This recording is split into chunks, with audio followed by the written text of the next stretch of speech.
HIMS stock has had over 97 5% plus moves in the past year and has gone up over 100% since the beginning of this year. So in this video, I want to go over what HIMS business model is. I want to go through what their products and services are, what their moat is potentially, and then just like all my other videos, I want to go through their financials, their recent financials, their earnings, and see what they're reporting and how their balance sheet looks, their cash flows look. Then I want to go through their news and sentiments, see what investors and other retail investors are saying about HIMS and whether it's a good investment or not. And then finally, I want to round it out with my stock valuations tool and see the relative valuation, the intrinsic valuation, and what are other points and data metrics that I can pick out for this company. So if you like this content, please like and subscribe, and then let's get straight into this. So HIMS business model and mission are basically to help the world feel great through the power of better health. And that's what they introduce and promote in their promotional materials, their marketing, and everything that's surrounding the company. So they're feeling good in your body and mind, transforming how you show up in life. So that's their motto.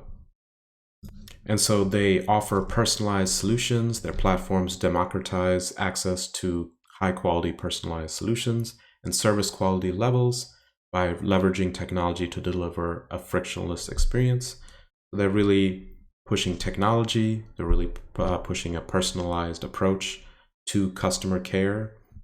So here they're saying that they have the ability to reach 100 million consumers across the regions they serve. Here they've broken it down to United States, Europe, and Canada. And of that population, they are saying that 90% of that population is still untapped. So those are potential consumers and customers for HIMS going forward. So the majority of the population that they're targeting right now in weight loss, sexual health, dermatology and mental health, and hormone health is in United States and Europe. And they're slowly moving into Canada in weight loss as well. But you can see that they have yet to tap Canada for, various other categories here listed here. Europe still has some emissions in mental health and longevity, and United States is still working on hormone health and longevity. So like I said, they're prioritizing personal care, personal experiences.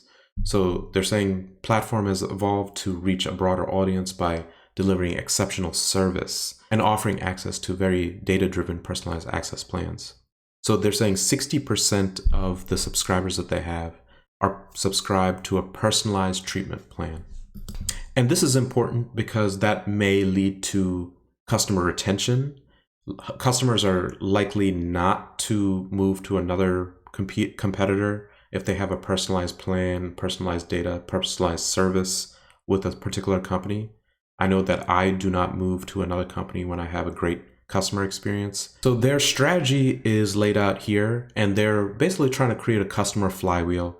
And many businesses do this where they kind of lock in the customer and make them through experience or service or just technology. They lock them into a flywheel, which lets the customers buy and increase their payments and subscriptions through their own company services. So here they're saying more subscribers on the platform creates additional structured data and deeper insights, which they can leverage.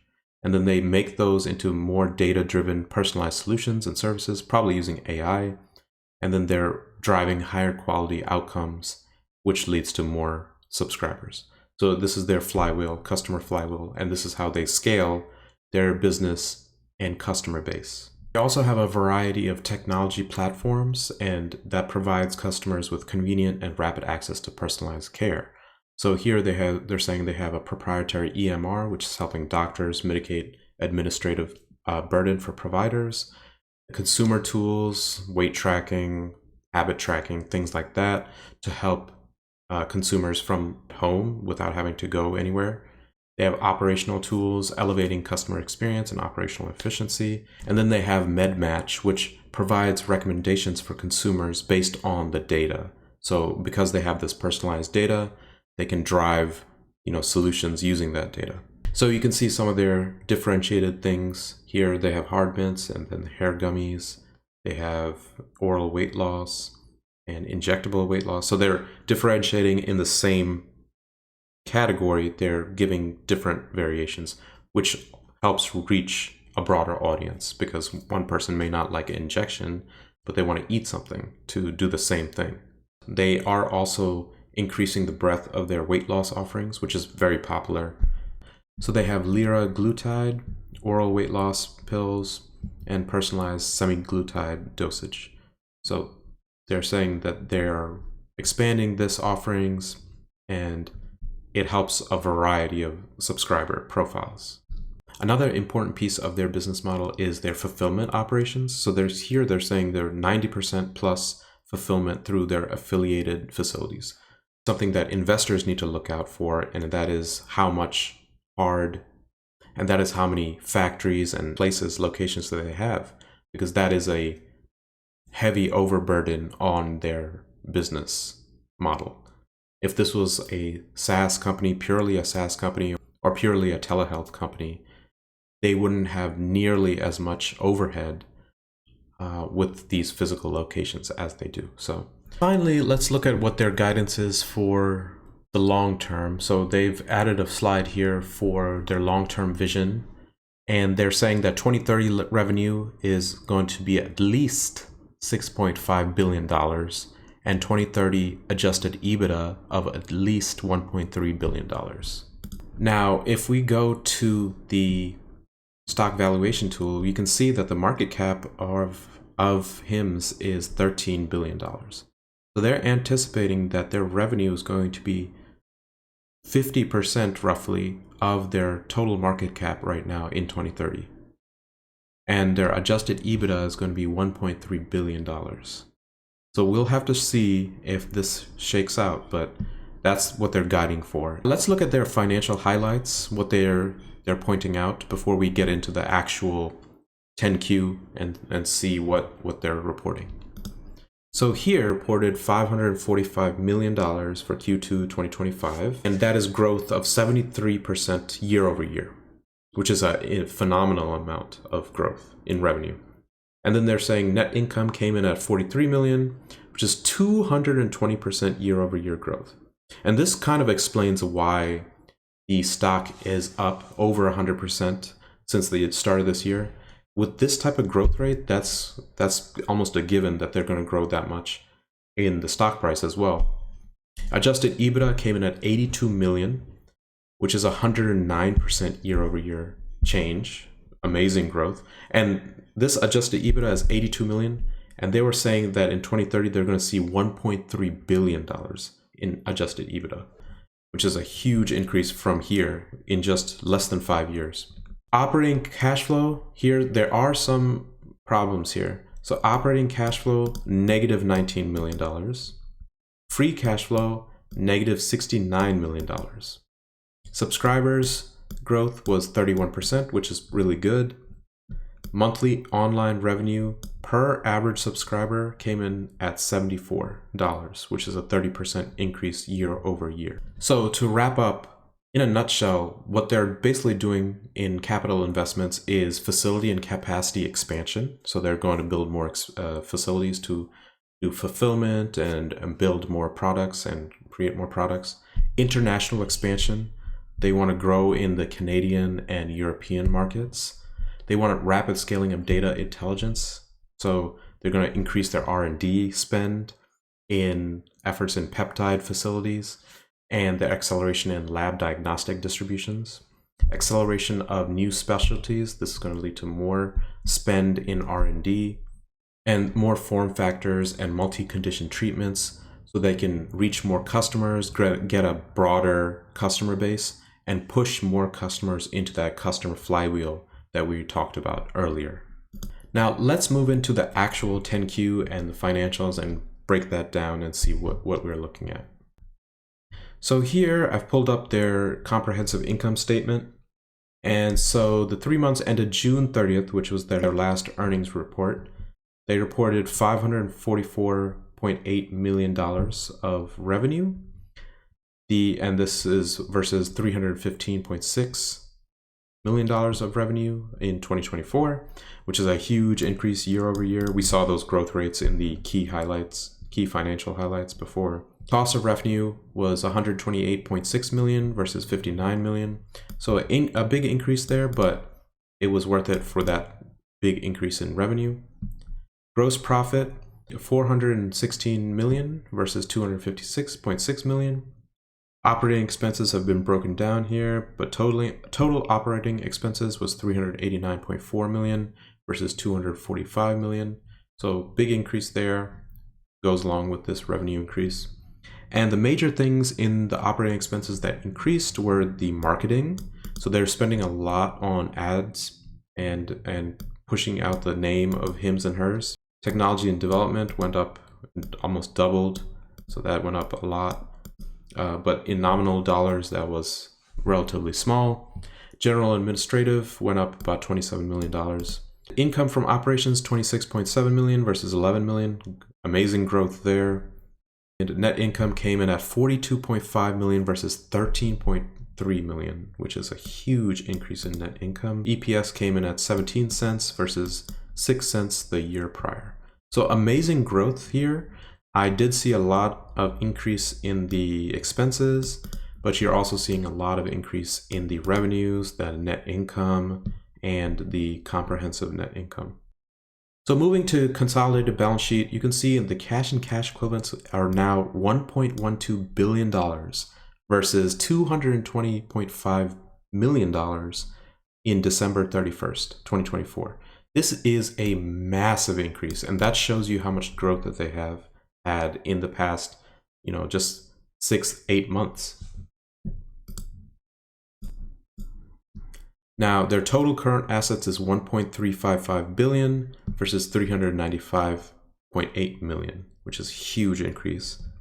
So they're increasing their property, equipment, and software, which makes sense with their scaling and their strategies to scale fulfillment and other facilities.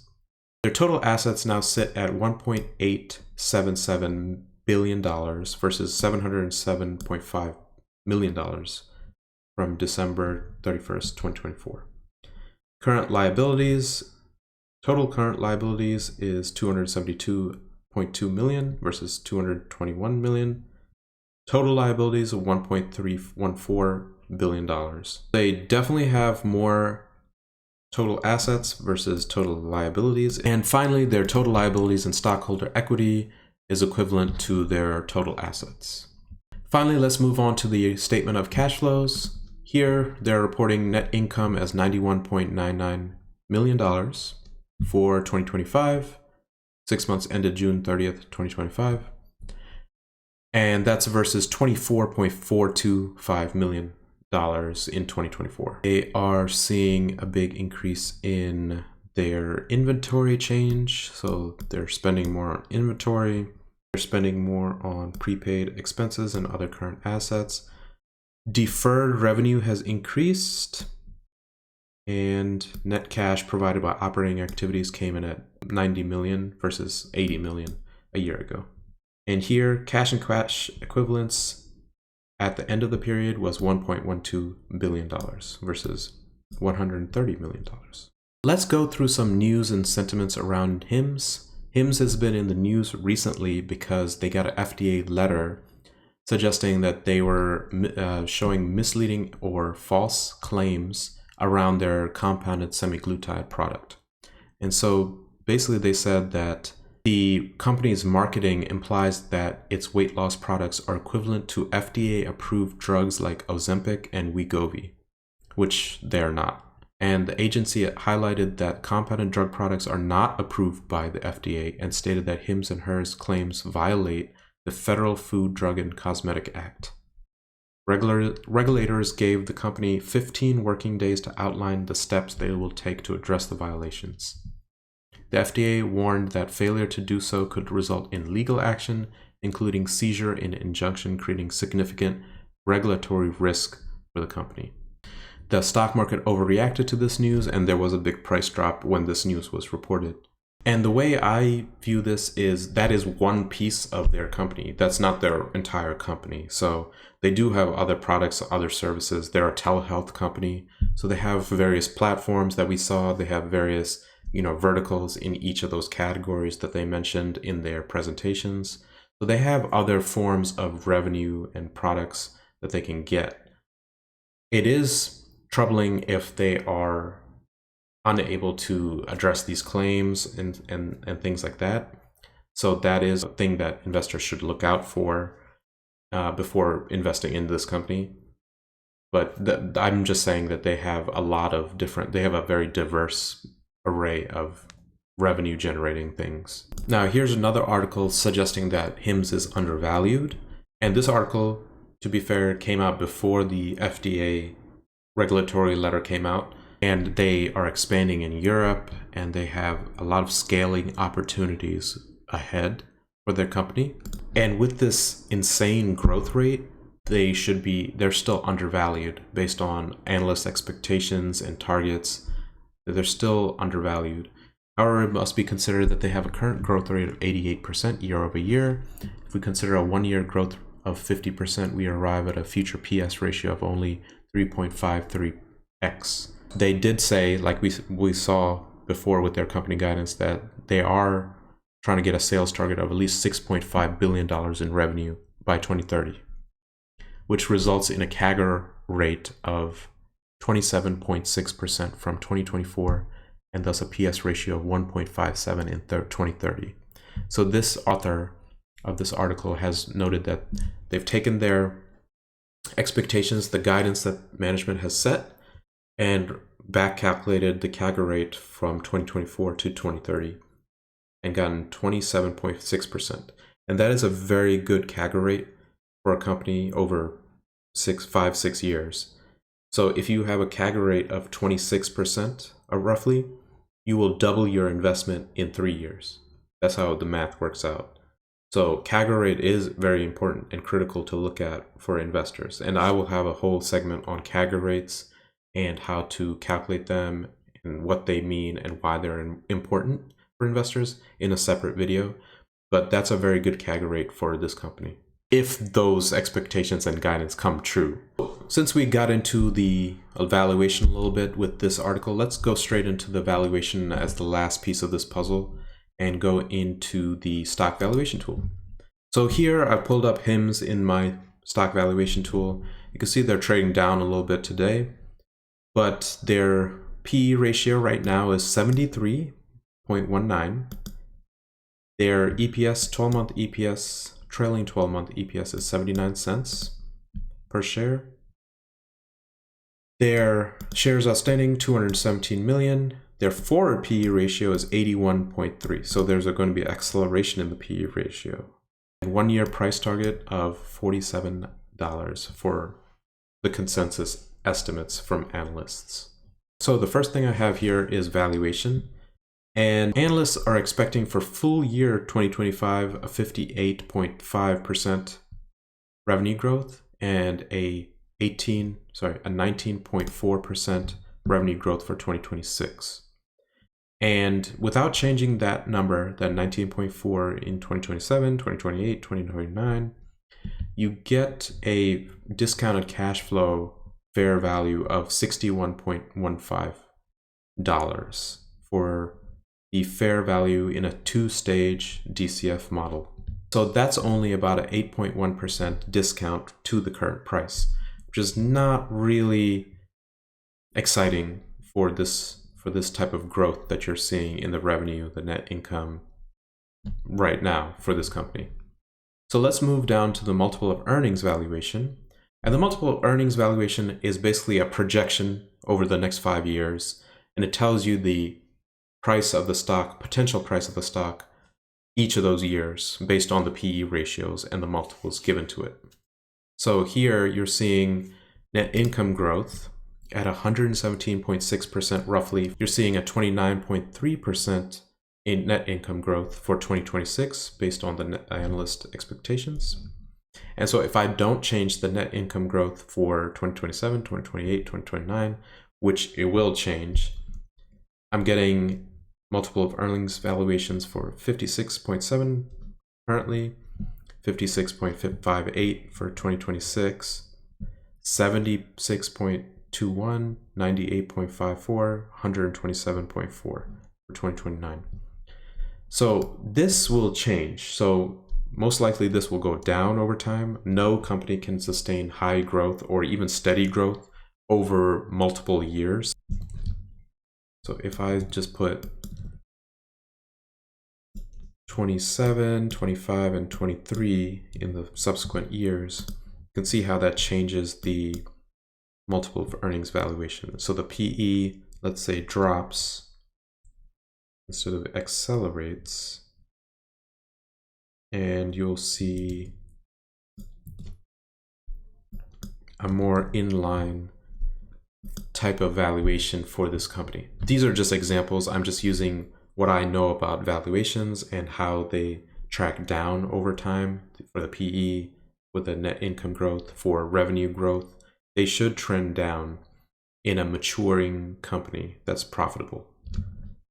So given these assumptions, you get 56.58, 63.9, 68.46, and $70 in 2029. Now moving to analyst forward estimates, you can see that analysts, consensus number of 12 analysts on this company, give it a next 12-month price target of $47.42.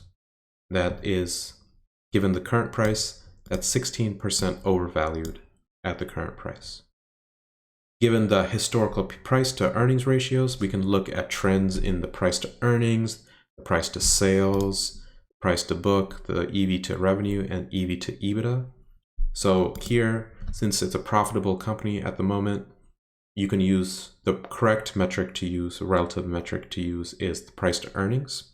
The current price to earnings is expensive. It is 73.2x. And this is a company with high growth.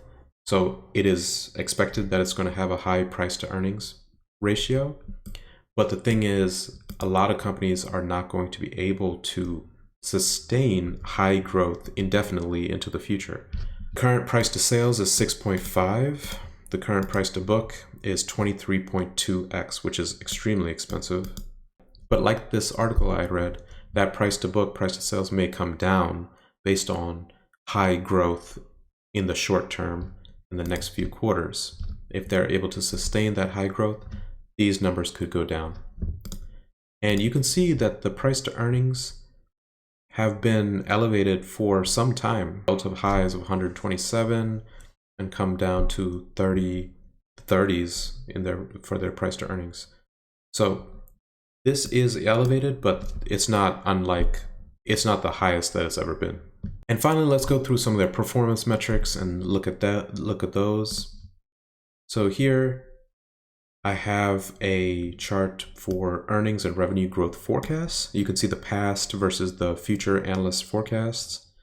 And if we go to quarterly, you can see revenue is tracking upwards. There's a slight dip here, and this is the latest, at this point right here is the latest earnings report. And you can see in June, they reported negative free cash flow and negative cash from operations, like we saw in the earnings report. And so based on that, these forecasts may have to be adjusted depending on how much they're scaling.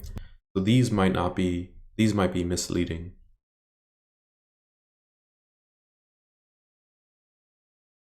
And then we have EPS growth forecasts. And here you can see, if you go to the quarterly, it's even more clear.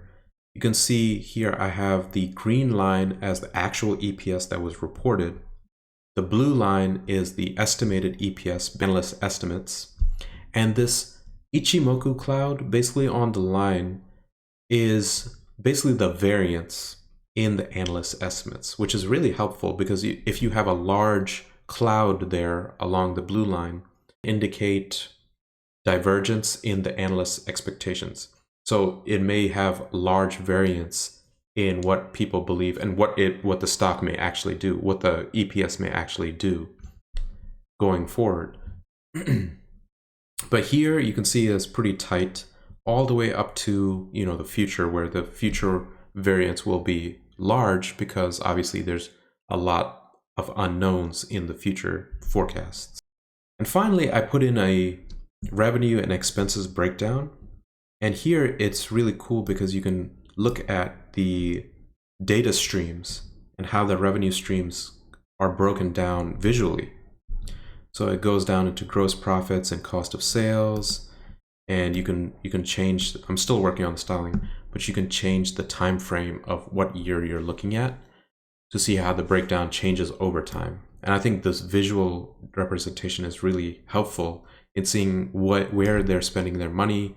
Are they spending it on research and development? Are they spending it on G&A, sales and marketing? You can see the difference over time.